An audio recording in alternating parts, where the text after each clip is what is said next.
Môžeme sa pozrieť, že tuto špekulant napojil na tento vypínač tieto káble,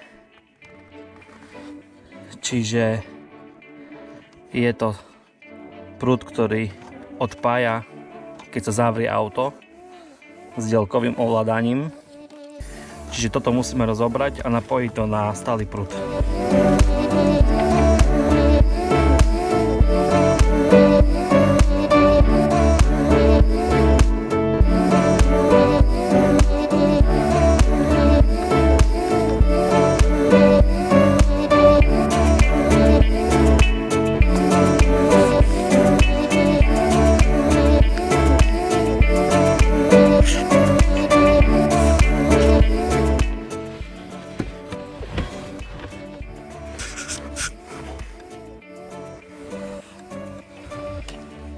Toto je kostra, ktorú som si natiahol.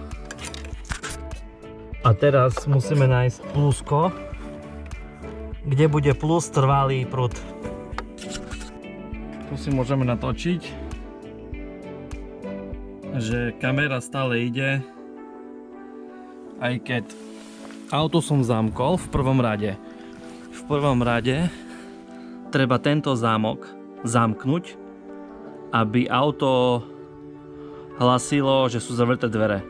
A až potom môžete s kľúčikom zamknúť celé auto, ako myslím centrál. Tým pádom teraz registruje, že dvere sú zavreté, pretože som tento zámok posunul, ako keby sa dvere zavreli.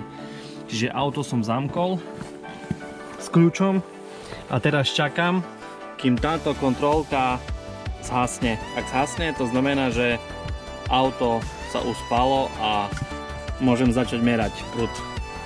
Pretože kamera by mala sa tiež vypnúť, keďže bola napojená na toto svetlo. Na osvetlenie skrínky kaslíka. Auto máme uspaté. Kamera nefunguje.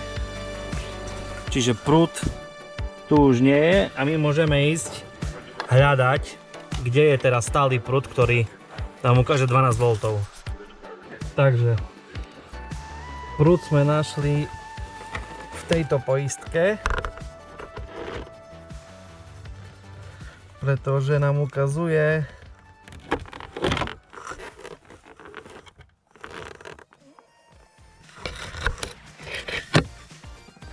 táto poistka nám ukazuje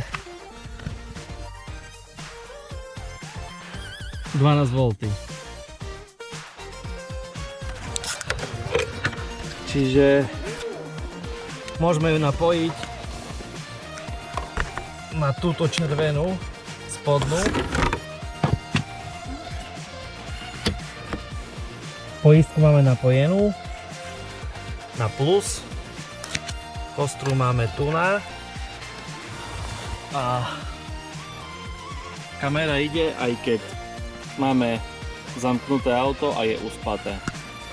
Čiže teoreticky by nám mala ísť aj táto nabíjačka na telefón. Čiže keď ju zapojíme tu na, tak by mala by fungovať, čo svieti, čiže funguje. Takže teraz už to len stačí všetko poskladať.